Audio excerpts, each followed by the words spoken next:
About 55% of Indian exports to the U.S. are expected to take a hit from tariffs imposed by the Trump administration. As expected, the White House has announced an increase on duties to Canadian softwood lumber. How might this all look in a real person's life? The Trump administration's terrorism sanctions are predicted to have a negative impact on roughly 55% of Indian exports to the U.S.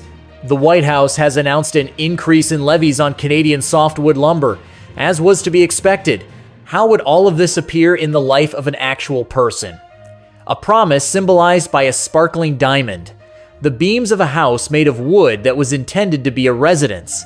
Both now bear a burden much greater than their brilliance or power. Wide-ranging tariffs have been implemented since early August within the framework of President Donald Trump's program, and their influence extends from high-end marketplaces to the most commonplace areas of American society. As Indian diamonds enter American markets, they are now subject to a 50% tax. The foundation of new building, Canadian softwood lumber, is impacted by duties that have risen above 35%. Although the administration portrays these policies as a way to increase American negotiating leverage, American households are bearing the financial burden in silence. To what extent? Is this trade war going to end? And who really bears the cost? Let's investigate.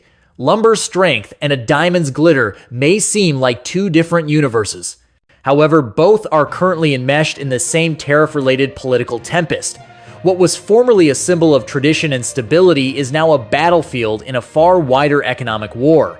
Washington's decisions are changing not just global commerce, but also the expenses that American people face on a daily basis.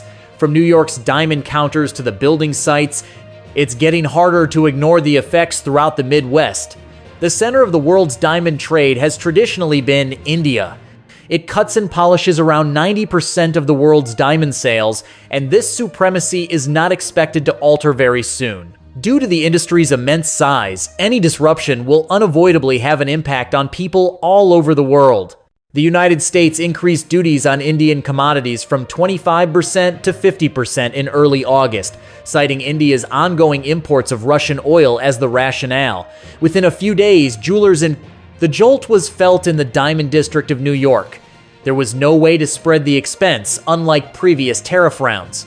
Sellers could have covered a portion of the increase if the tariff had been lower, distributing the losses between suppliers and customers.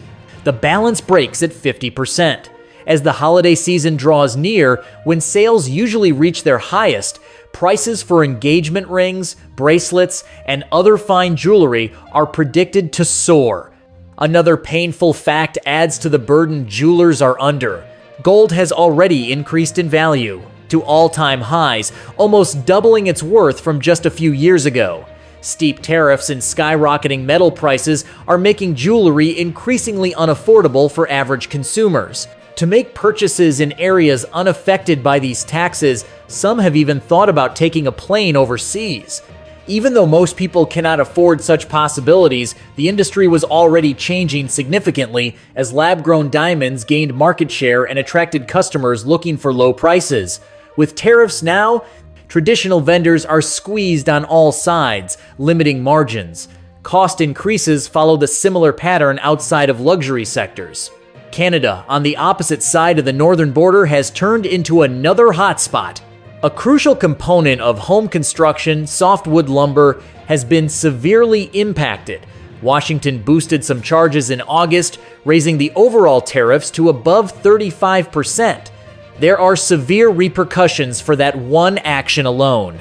According to studies referenced by the Ontario Forest Industries Association, tariffs alone raise prices by an estimated 60 the price of constructing a new single-family home in the U.S. The consequence is devastating for middle-class families who want to construct or rebuild, for areas that need immediate reconstruction after storms or wildfires. The extra expenses seem like a catastrophe on top of a catastrophe.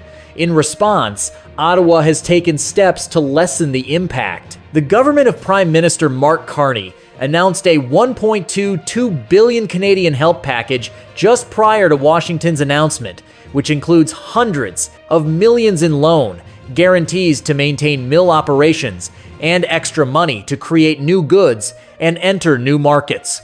Canada has indicated a long-term strategy instead of launching an immediate counterattack, strengthened homegrown sectors while expanding into Europe and Asia, ensuring that trade flows are unaffected by U.S. politics. Whether these tariffs have the desired impact is the bigger question. American consumers bear the cost of everything from lumber to jewels. According to Yale Budget Lab, the 2025 tariff package may increase annual household expenses by hundreds of dollars, further straining already tight budgets due to inflation and rising borrowing rates. The reality on the ground feels more like households bearing the cost of geopolitical scheming, even as the White House presents tariffs as leverage to get rivals back to the negotiating table. And the stakes are not just lumber and diamonds. U.S. Customs and Border Protection started implementing a comprehensive. President Trump signed a new set of tariffs into force. Across more than 60 countries, these percentages currently vary from 10% to 50%. The rate in Brazil is 50%. Switzerland is close to 40%, followed by Laos and Myanmar at 40%.